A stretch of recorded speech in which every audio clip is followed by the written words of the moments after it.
ሩትዬ በመጨረሻም ለፍቅሯ ስትል በድጋሚ ተሸነፈች።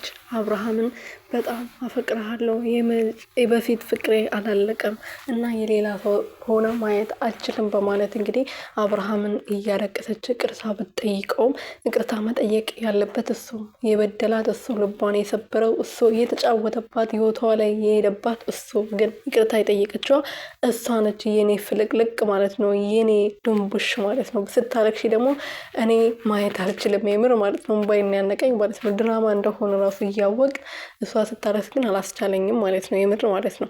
እና አብርሃም ነበር ይቅርታ ጠይቆ ትዳሩን ለመመለስ ልጁን አብሮ እንዲያሳድጉ ማድረግ የነበረበት፣ ግን እሱ ይሄ አልገባውም እና ትርጉሙ ስላልገባው እሷ ነበረች ከሱ የበለጠ በስላ እድሜ እንደምናውቀው እንግዲህ እሱ ነው የሚበልጣት፣ ግን በአይምሮ ደግሞ የበሰለች እሷ ነች እና ይቅርታ ጠይቃ ትዳሯን ለመመለስ መሞከሯ ትልቅ ነገር ነው።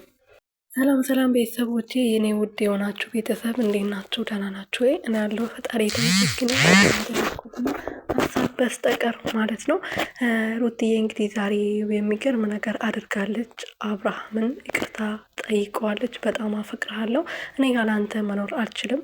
በፊት ያሳለፍናችሁ ለአንተ የከፈልኩት ዋጋ ሳስበውና አንተን መርሳት አልቻልኩም። በቃ አጠገቤ የሆነ ሳይክ በቃ አብረን ያለን ነው የሚመስለኝ። ብዙ ነገሮችን ልበድልክ እችላለሁ ብላለች እሷ።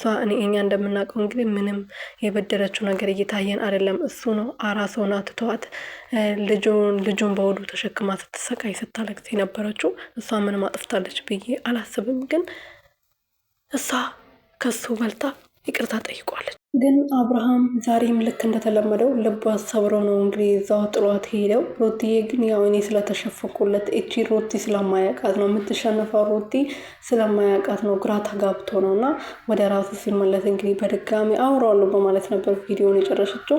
ምክንያቱም የምትሸነፈው ሩቲ ሳትሆን የምትታገለዋ ሩቲን ነው የሚያውቀው። እውነት ነው ማለት ነው። የምትታገለዋ በቃ በምንም ነገር ማተሸነፈው ሩቲ ነው የሚያውቀው እና በዚህ ነገር ግራ ተጋብቶ ይመስለኛል። እና በአሁኑ እንግዲህ ያው እሷም ወደ ተስፋ መቁረጥ እየሄደች ይመስለኛል። እንግዲህ በሱ ማለት ነው፣ በሌላ ነገር ሳይሆን በሱ ተስፋ እየቆረጠች ይመስለኛል። እኔ እንጃ አላውቅም። ለማንኛውም አታልቅሽ የኔ ቆንጆ ሩትዬ።